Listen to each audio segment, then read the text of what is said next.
June 22nd, 1941, near the Bug River on the border of Soviet Belarus. The morning air trembles under the thunder of engines. Columns of German panzers stretch as far as the eye can see. Panzer III and IV tanks, the pride of Hitler's armored. Spearhead, rolling east under the banner of Operation Barbarossa, dust coats their insignia as crews grin from open hatches, confident, invincible. Russia will fall in 6 weeks, one gunner laughs, lighting a cigarette on the hull. His comrades agree. To them, this invasion feels like another France, another Poland, fast, clean, decisive. But by mid-morning, reconnaissance reports mention a new kind of enemy tank sighted beyond the forests of Brest-Litovsk. Large, sloped armor, moves fast, one message reads. The officers glance at each other. Probably another Soviet copy, they assume. After all, the Red Army's armor has always been obsolete, thin-plated and poorly crewed. Hours later, when Oberleutnant Klaus Meinhardt of the 4th Panzer Division encounters one of these unknown machines, his men burst into laughter. Through their binoculars, they see a squat, boxy tank with rough welds caked in mud. Looks like a tractor, his loader jokes. The German rounds its shape with disdain. Ein Bauernpanzer. A farmer's tank, Meinhardt orders his gunner. To fire. The 50mm shell clangs off harmlessly, ricocheting into the trees. Confusion ripples through the crew. The tank turns toward them, its turret moving with unsettling speed. A flash erupts. The 76.2mm shell tears through Meinhardt's panzer like paper. The laughter dies in smoke and fire. As the German advance surges east, more of these strange tanks appear. Reports flow back to headquarters. The name begins to echo in every after-action briefing. T-34. The Germans had expected a weak, outdated army. Instead, they had met something entirely new. July 1941. Near Minsk, Belarusian SSR. The rain falls in thick, cold sheets. Mud clings to the boots of retreating Soviet infantry, and the air smells of oil and smoke. Amidst the chaos, a low rumble emerges from the tree line. Deep, mechanical, steady. German troops lift their heads, rifles raised. Through the downpour, a dark shape moves forward. A T-34 model 1940, its hull tilted like a wedge, armor plates gleaming wet in the storm. Its tracks churn through the bog effortlessly, where German half-tracks are stuck axle-deep.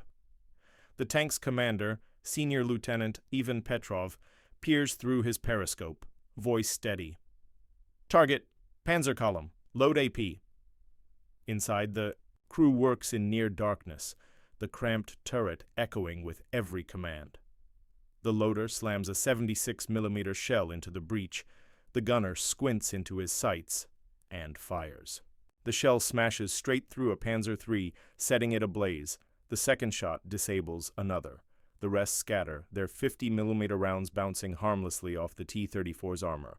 Petrov's tank rolls forward like a phantom through the smoke. One German round glances off its sloped front, leaving only a gouge. Another sparks and ricochets skyward.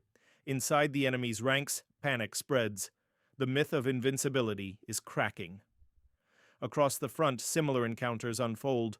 Near Smolensk, near Kiev, near Pskov, reports pour into German headquarters describing a tank that shrugs off their best shells and moves faster than anything they can chase. At the Army Group Center HQ, officers unroll maps and argue around a wooden table. General Heinz Guderian, architect of Blitzkrieg, listens in grim silence. This is not a mere improvement, he mutters. It's a new generation. German intelligence scrambles for answers. Captured wrecks reveal 45mm of sloped armor, an unheard-of innovation that deflects shots instead of absorbing them. The Christie suspension allows speeds of over 50 km/h, even off-road, and the 76.2mm gun outclasses every German weapon in service. The laughter from June has vanished. In its place, a gnawing question.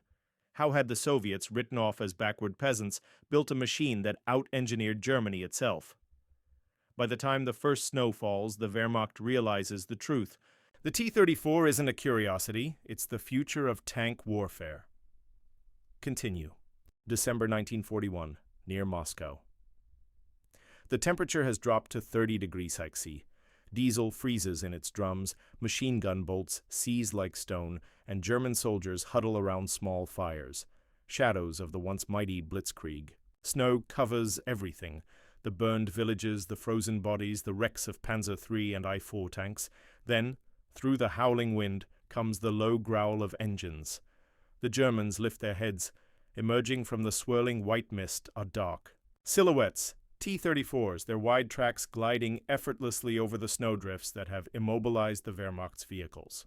Their engines, adapted with Soviet low-temperature lubricants, roar to life while German ones sputter and die. From the hatch of one tank, Lieutenant Dmitry Volkov surveys the frozen battlefield. His voice crackles over the radio. "Advance! No mercy, push them out of Moscow." The Soviet counteroffensive begins. T-34s spearhead the assault, smashing through thin German lines and shattered morale. The panzer crews try desperately to respond, but their shells skid off the Soviet armor. "Fire! Fire!" one commander screams, but even direct hits can't stop the advancing beasts. A German corporal scribbles in his diary that night. "They come like ghosts from the snow. Our shells bounce off their armor. Their tanks are everywhere. The East has swallowed us."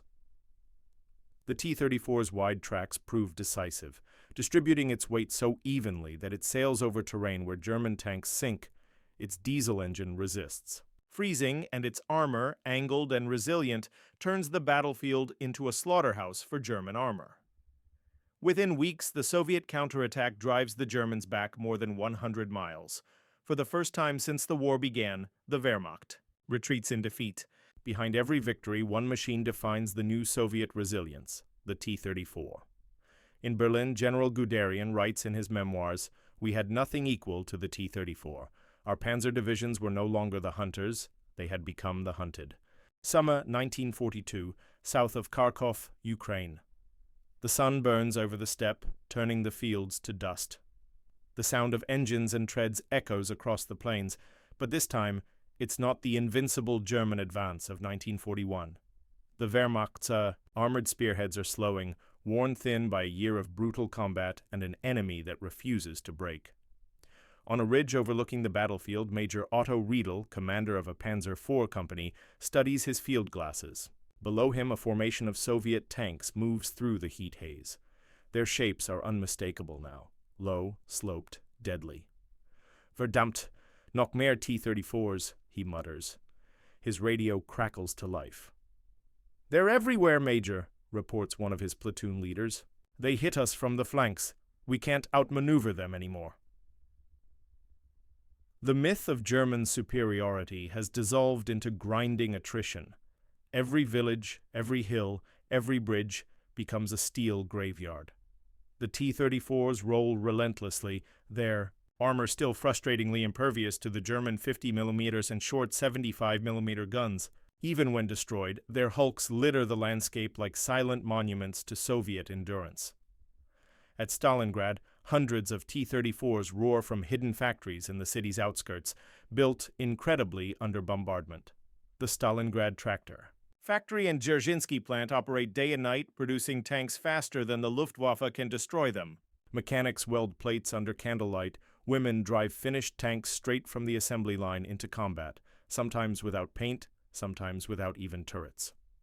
A German soldier watching from across the Volga writes, "It was as if the Earth itself was producing tanks." By the end of 1942, Soviet industry, what once mocked as primitive, outproduces all of Germany's armored divisions combined. And at the center of it all stands the T-34, simple, rugged, unstoppable. In response, the Germans rushed to develop new weapons, the Panther and Tiger, designed specifically to counter it.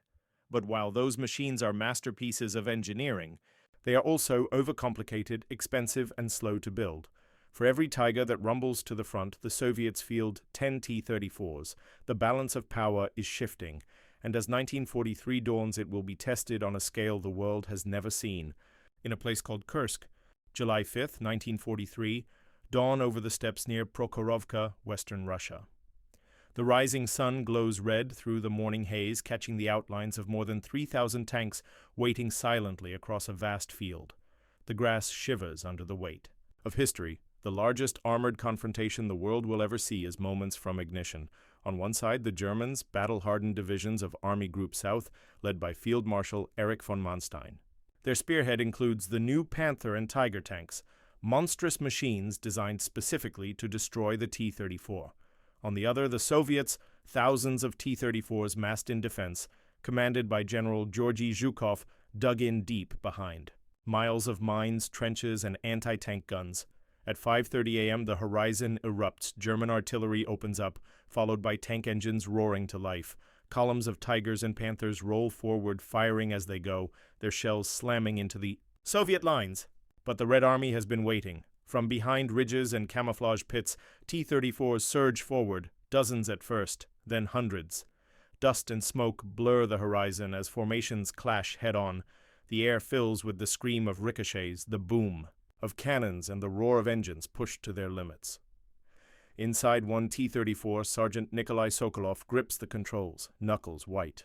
His commander shouts through the intercom, "Ramming speed, close the distance!" They charge straight at a Tiger tank. The 76mm gun fires, once, twice, the shells deflect.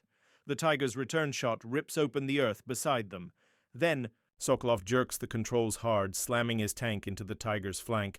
The impact crushes fenders, buckles armor, and throws both crews into chaos. Soviet infantry swarm forward behind the tanks, hurling grenades, Molotovs, and anti-tank rifles. The battlefield becomes a furnace of fire and steel. By nightfall, Prokhorovka is a twisted plain of smoking wrecks. But the German advance has been stopped cold. Their prized machines, though powerful, have broken down or run dry of fuel. The T-34s, cheaper, lighter, easier to repair, simply keep coming. In the days that follow, the Soviets counterattack on all fronts. Kursk marks the turning point, the last time the German army will ever mount a major offensive in the east. For the men inside those steel beasts, it's not tactics or numbers that decide victory, but endurance. The T-34, once mocked as crude, has become the symbol of Soviet might, the tank that would carry the Red Army all the way to Berlin. February 1944, near the Dnieper River, Ukraine. The snow is melting and the vast plains are turning to mud again, the same mud that once slowed the Germans, now swallowing their retreat. A column of T-34-85s, the newest variant of the Soviet. Warhorse grinds westward, their engines echoing like rolling thunder. Inside one tank, Lieutenant Sokolov, the same man who once rammed a Tiger at Kursk, now commands a platoon. His vehicle bears fresh scars and a hastily painted slogan on its turret, "Za Moskvu," for Moscow. The gun in front of him, now an 85mm cannon, finally matches the firepower of the German Panthers and Tigers. The Soviets have learned. The Red Army has evolved. As the tanks cross a destroyed village, Sokolov peers through his periscope at the retreating German line. Burned-out panzers dot the horizon, their once proud silhouettes now nothing but twisted wrecks. "They're finished," his gunner mutters. Sokolov doesn't answer. He knows better. The Germans fight hardest when cornered. To the north at Leningrad, the blockade has been lifted. To the south, the Crimea is falling. And in the center, the unstoppable river of T-34s rolls westward, crushing resistance under. Its treads. From the ruins of Smolensk to the outskirts of Warsaw, the thunder never stops. At the front lines, German reports grow desperate. "The Russians attack with hundreds of tanks," one dispatch reads. "For every one we destroy, 5 take its place." The Wehrmacht's fuel is gone. Its skies are no longer its own. Even the mighty Tiger II cannot hold back the tide. Soviets advance through forests, across frozen rivers into cities where the streets are too narrow for maneuver. The T-34s adapt, rolling over barricades, blasting through walls, turning rubble into cover. Its design, once mocked as primitive, proves perfect for the kind of brutal, improvised warfare that now defines the Eastern Front. By January 1945, the red flag rises over Warsaw and the thunder of engines grows nearer to Berlin. Soviet factories, now working without rest, pour out more than 50,000 T-34s, enough to blanket an entire continent in steel. As they close in on Germany, soldiers paint new words on their turrets. "Za Berlin." The tank that began as a symbol of humiliation for the Soviets has become the instrument of Germany's destruction. When Sokolov's platoon crosses the Oder River in April 1945, they find the roads lined with wrecks of German armor. Panzers, Tigers, half-tracks, all burnt out, all facing east.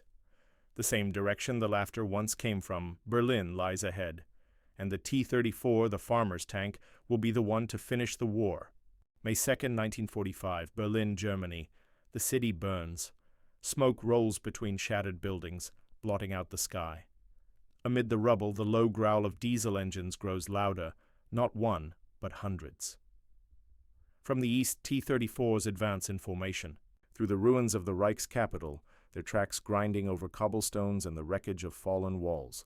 Lieutenant Sokolov's tank leads the column into the Tiergarten. His crew hasn't slept in 2 days. The gun barrel is scorched, the armor dented, but the machine still runs, as it has since Kharkov, Kursk, and Warsaw. "Berlin ahead," his radio crackles. "Finish it!" Down the street, desperate German. Soldiers fire Panzerfausts from windows. One rocket streaks towards Sokolov's tank and explodes against its side, but the armor holds. Smoke fills the cabin, and the driver coughs through the fumes. "Still running!" he shouts. Sokolov orders the gunner to fire. The 85mm shell smashes into the building, silencing the threat. They push onward through the city, past civilians. Hiding in basements, past flaming trolleys and collapsed bridges. On the Reichstag steps, the last stand begins. Soviet infantry swarm behind the T-34s, advancing under their protection. The tanks fire point-blank into German strongpoints, their engines roaring like beasts in a cage. By midnight, the red banner rises over the Reichstag. The war in Europe is over. When the guns finally fall silent, the battlefield tells its own story. Thousands of wrecked tanks, German and Soviet alike. But the T-34 stands among the ruins not as a relic, but as a survivor. It is battered, burned, and scarred, yet still running. In the years to come, the T-34 will become a legend. Its design will influence generations of tanks, from the M48 Patton to the T-54, and serve in dozens of countries for decades after the war. Veterans will remember its smell of oil and cordite, its simplicity, its indestructible soul, and those who once mocked it, who laughed at its crude welds and called it a farmer's tank, will speak its name with respect. Because on the Eastern Front, it wasn't Germany's precision or technology that decided the war. It was endurance, ingenuity, and sheer will, embodied in 30 tons of Soviet steel. As Lieutenant Sokolov climbs down from his tank and looks at the burning city before him, he whispers a quiet truth that millions would come to know. They laughed at us once. They're not laughing now.